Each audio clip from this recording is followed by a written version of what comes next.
Inspire your students. Tips on decorating your classroom. There are different types of decorations. There are decorations that supplement daily learning. Some even detract from daily learning. And some decorations are even meaningless and possibly unnecessary. Which ones do you have?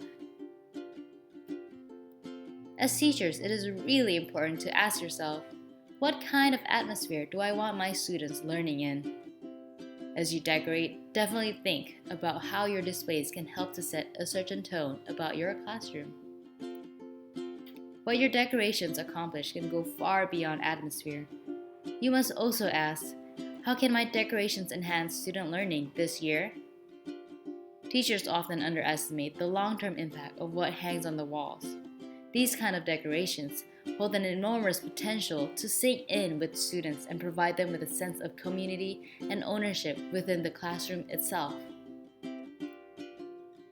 So look at your own classroom and the four walls. Think outside the box, because the opportunity and space is endless. Imagine your own class. You'd notice a student dozing off, not paying attention to you, have wandering eyes all over the classroom. Well, decorating will aid your teaching for sure. Utilize it and maximize your students' learning experience. By using the appropriate decoration, it will open opportunities for more passive absorption of information. When students are paying attention to you, for sure, they will learn from you. However, when students are not paying attention to you, they're looking around the room. And what will they see? Will they see signs and materials that reinforce the life lessons and academic insights you give? Or will they see meaningless, colorful decorations that give them something else to think about other than learning? Look at these two different pictures of a before and after classroom. Which one do you think students will learn best?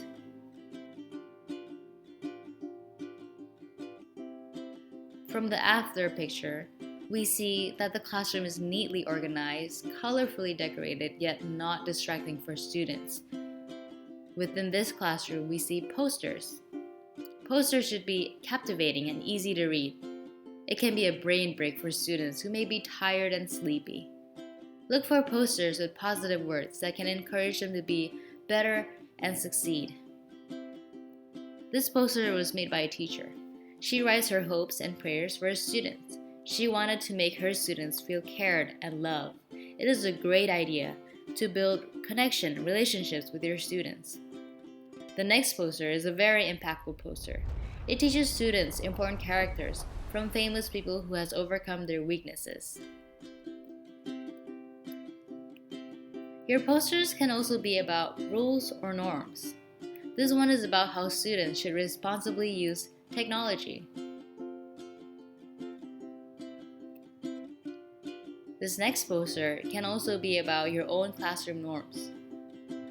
It can help students to remind them how they should behave or what they should expect when entering your classroom. It is a great positive reminder for students. The next would be displaying students' work. It is fruitful to preserve a portion of the classroom for displaying students' work. When students see their own learning experiments and success publicly displayed, they obtain a unique sense of pride and ownership. Displaying a student's work is similar to a parent hanging their children's tests on a refrigerator. It's a public affirmation of that student's value. This is a great example of hanging students' work by the window. It can also function as a curtain. The next one is a creative thematic bulletin board as a fine art gallery where you can easily hang down and hang up students' work. Thematic decorations are also great to hang students' work, such as this one. Using regular office supplies are also a creative way to hang things on the wall. It can also be used to hang the students' artwork. Next is informative bulletin boards. As teachers, of course, we want our classroom to be as informative as it can be. When entering a classroom, Student needs to have an expectation to review something old and learn something new. As teachers, we love to hang out information on the walls. However, we also need to make sure that it's eye-catching and interesting for our students. It needs to be relevant to them, both from its content and decorations perspective. Here are two neat and interesting informative walls about the current subject topics.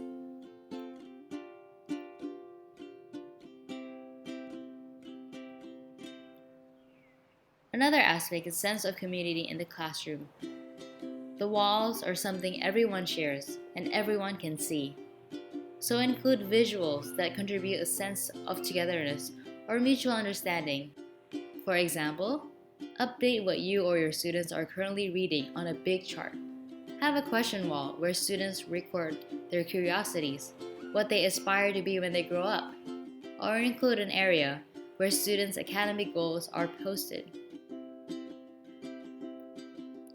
From all of the examples, there are some things to summarize of the do's and don'ts of decorating your classroom. The do's are: use large sheet of colorful background when sticking students' work or decoration. Find printable resources for teachers.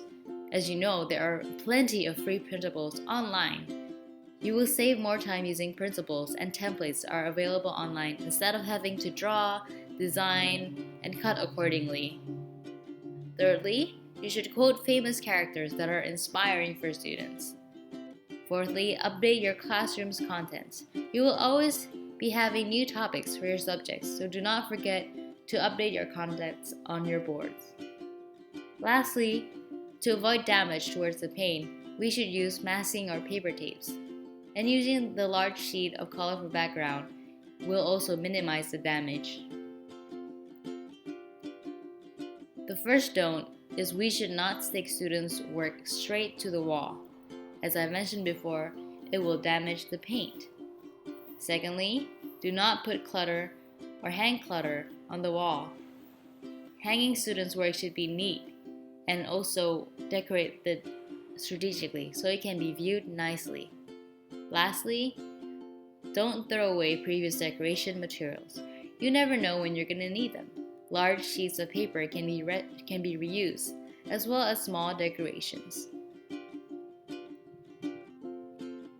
Here are some resources and articles. I know I've shown you some pictures and examples that we should follow, but there are many more resources out there simply in the internet. And Pinterest is a famous one. I love Pinterest, and you can find many inspirations on Pinterest.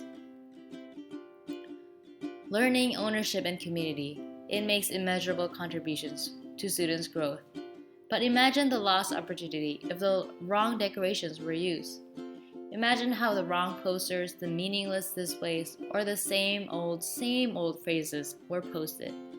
Instead of supplementing instruction and aiding student growth, they would merely be bland, obligatory displays that communicate an equal bland sentiment about learning in that classroom.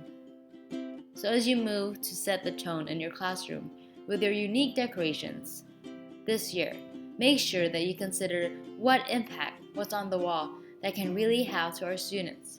Think about atmosphere, think outside the box, but also think about the learning, ownership, and community your decorations can facilitate. It's amazing how much of an impact what hangs on the wall can truly have.